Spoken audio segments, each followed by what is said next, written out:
Mummy આ ચીનમાં કેવા કેવા નામ હોય ને છોકરાઓના, આ લોકો કઈ રીતે નામ પાડતા હશે? જા ગલું તપેલી લે, મને ખબર છે, હું તને બતાવું. જા જા લે ને.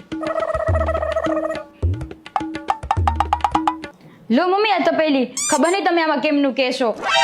ચીનમાં છોકરું જન્મે ને એટલે આવું એક સ્ટીલનું વાસણ લે અને પછી આમ ગા કર. જો કેવો અવાજ આવ્યો, ચીંગ ચુંગ. એ ચીંગ ચુંગ નામ રાખી દેવાનું. આપણા જેવું રાખી બાકી જોવાનું ના હોય, તપેલી ફેરવો એટલે પૂરું. આમ તો મુદ્દા નહીં છે હો વાત. ચલું, માણસને જીવનમાં એકવાર તો પ્રેમ કરવો જ જોઈએ. કેમ મમ્મી? કારણ કે માણસને ખબર પડે કે પ્રેમ કેમ ના કરવો જોઈએ. આમ જો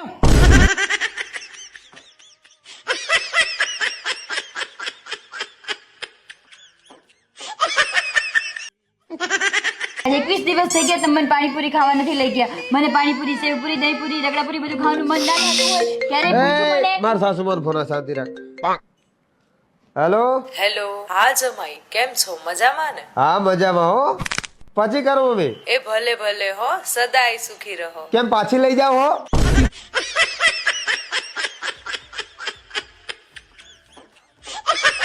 સમજદાર વ્યક્તિ સાથે 5 મિનિટ વાત કરો ને તો 5 પુસ્તક વાંચ્યું હોય ને એટલું જ્ઞાન મળે. એટલે જ તને કહું છું કે થોડી વાર મારી જોડે વાત કર.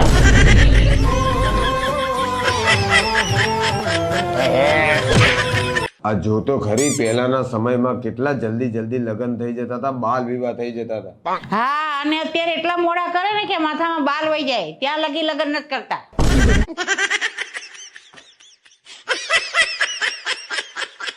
છોકરા જતા રહે ચાલ પર.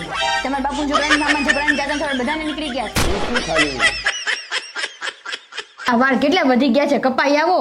અલી 3-4 મહિના મહેનત કરીને આટલા વધારે, હજી તો એટલા વધારવાના છે કે મારું મોઢું ના દેખાય. એમ કરે કે તારા જેવો છોકરો પેદા કરી લે એટલે સાવ કોઈ મોટું બચાવ જેવો જ ના રહે.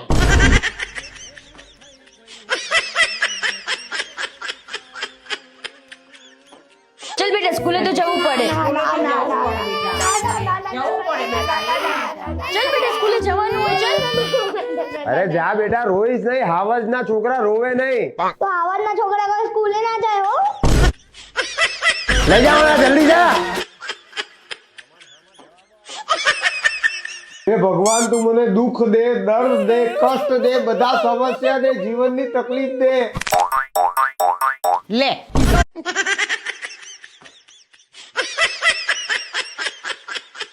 વિજય, આપણે થપોદા રમતા હોય અને હું સંતાઈ જાવ તો તમે મને કેટલી વારમાં ગોતી લો?